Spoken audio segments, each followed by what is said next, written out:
What's up guys, Romsicle here, and today we're taking a look at the KEMOVE Aries, and it is by far one of the craziest looking 60% keyboards I've ever seen.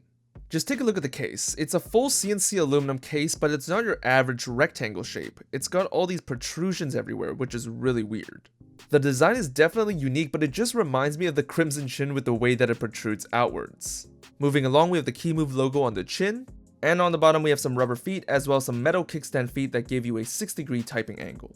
And on the back we have a USB-C port and 2 tactile switches to turn on Bluetooth and to switch between Windows and Mac OS.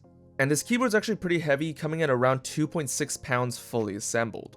And moving on to the keycaps, these are some OEM profile double shot PBT keycaps, and they're actually pretty good because they didn't cheap out on the double shot process. It's slightly textured and it's pretty resistant to shine, and you also have the secondary features printed on the front of the keycaps, so when you press function you know exactly what each key does. And this keyboard has the perfect implementation of arrow keys for a 60% keyboard, with the function key on the very right and the arrow keys right beside it.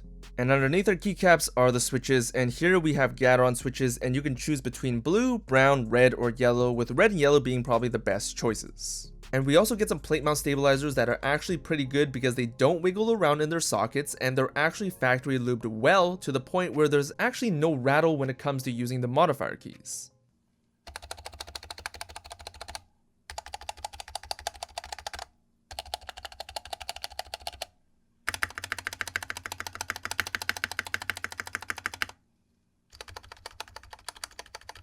And under our switches is a steel plate with a very glossy exterior, and underneath that is our hot swappable PCB that works with both 5-pin and 3-pin switches. You can also see the surface mounted RGB LEDs, and because this PCB has north facing switches, you may experience some interference when it comes to using thicker cherry profiled keycaps.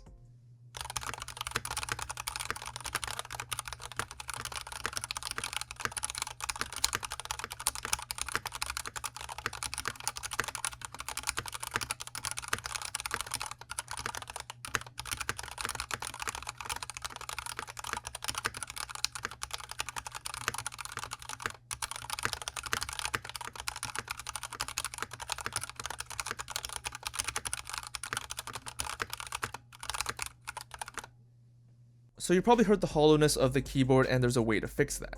Typically your first step is to lube up the switches, because majority of the time the awful sound is coming from the stock springs of your switches. But if that doesn't work, that means you need to open up the keyboard and fill the bottom of the case so it's not as hollow. If you take out these 6 screws, you'll be able to lift up the plate and PCB to reveal the battery underneath and all the empty space that's available. You'll want to fill the space with either foam, cotton balls, polyfill, or just even a tape mod to make the case less hollow. After all those mods, your keyboard's gonna sound awesome.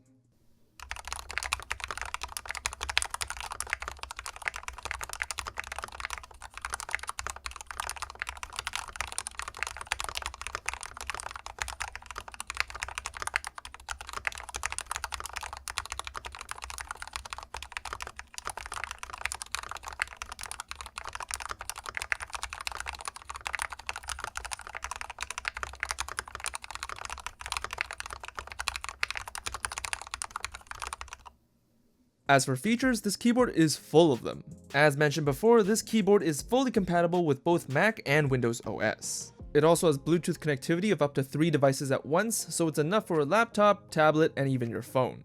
And RGB control is directly at your fingertips with 19 different effects to choose from, with colors, brightness, and speed being easily changeable. The colors are nice and vivid, especially during the night, but of course these keycaps don't have any shine through, so you're not going to really get the full RGB experience, but that's totally fine.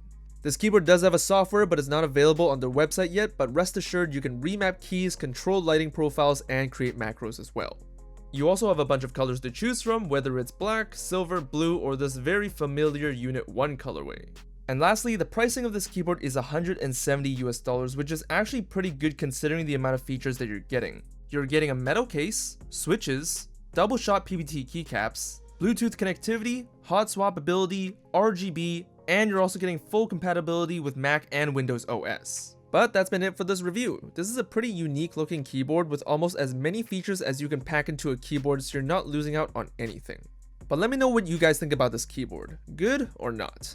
Thanks for watching, and I'll see you guys later. Peace.